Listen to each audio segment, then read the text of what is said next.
recovery drink is the biggest, best, most badass pure line finger crack in the world right now that I know of. It's frickin' good.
So recovery drink is a trad crack climb in Norway, and yeah, it's 8C+. It's considered one of the hardest crack and trad climbs around, I guess, in the world really.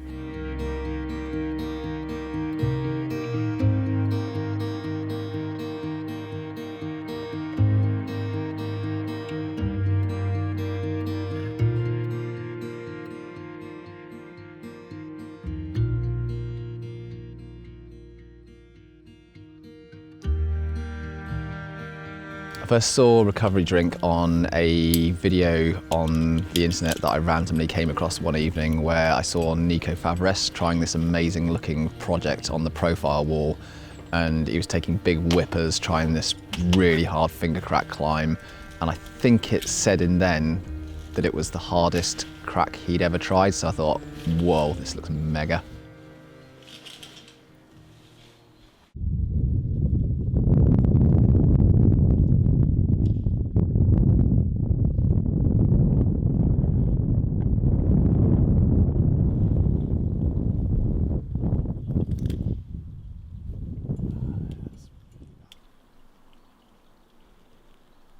What's wrong with that hole, Tom? That on there? It's just like a mono that just twists in on it. So you put it in like that, and then you twist down on it. It's not a straight in mono. If I undercut mono it just explodes on me.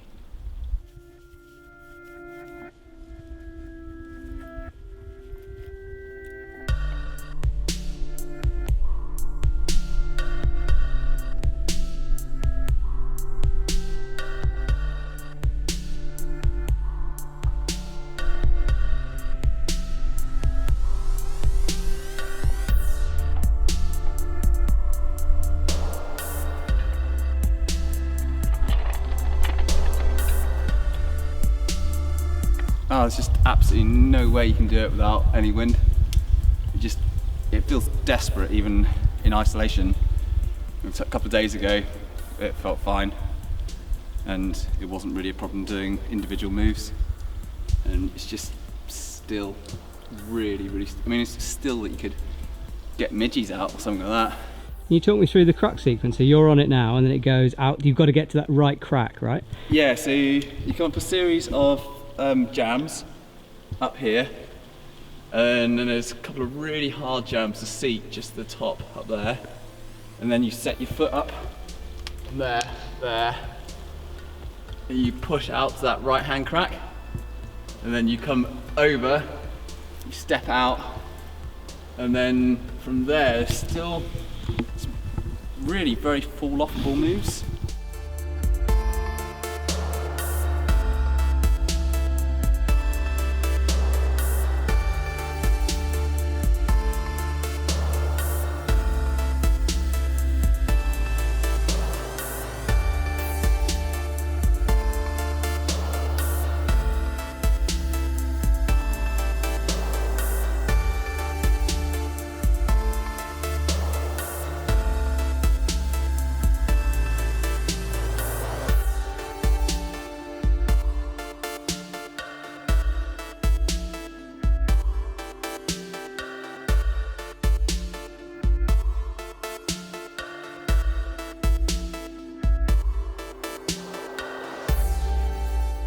From the mid-height ledge, you only place 4 pieces of gear to the top. So you do take big falls, but it just falls into air. Unless like a piece rips, then you're never going to take an absolute monster. Oh, that's got bad. I've just broken a bit of crap again.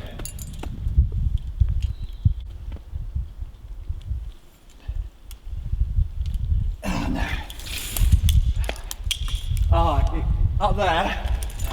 One go on that hand jam, moved it, just black with grease behind it. Yeah. Right, I'm coming down. What happened up there, Tom? And Pete, what's going on? To summarise, the conditions are suboptimal not in the extreme, but suboptimal for red pointing. It ain't happening.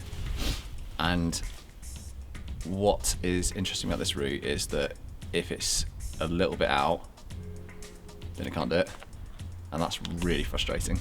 So what kind of wind? So we're at maybe, I saw in the forecast, like 2 meters per second, and we're looking for what for conditions here? Good conditions here are 8 and 10. Yeah.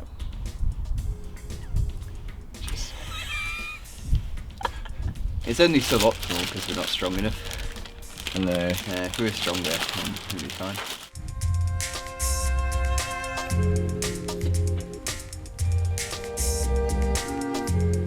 So what's going on, Tom? What are you looking at? And Pete?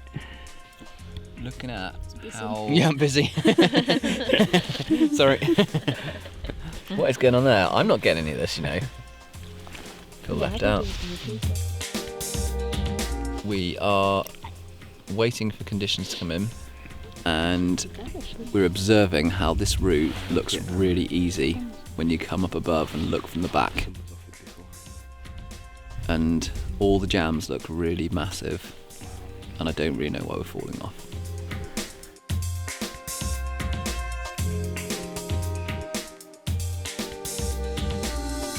It's cold, it is cold, but it's not windy, and that means there's essentially a 1% chance of sending today, but I'm gonna go anyway because you might as well try in suboptimal conditions because you might learn something. My verdict is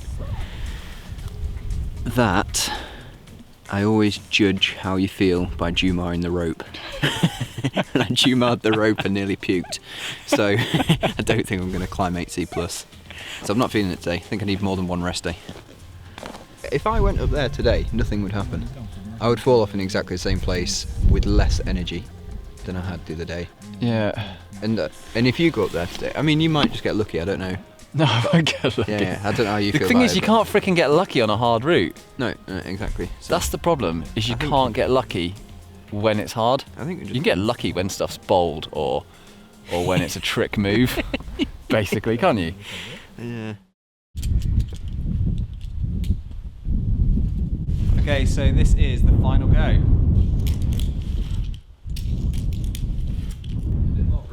Yeah, there is, yeah.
reason why we haven't done the route is very puzzling.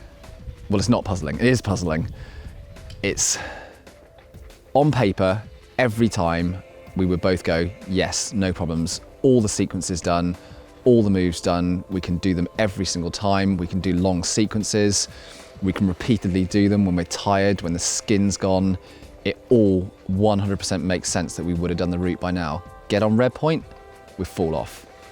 And then it happens again, and it happens again. And I think what this is down to is that it genuinely is a very, very hard route, and you can't trick your way around it. You can't do it in suboptimal conditions. You can't do it when you're not feeling 100% mentally in the game, and that matters.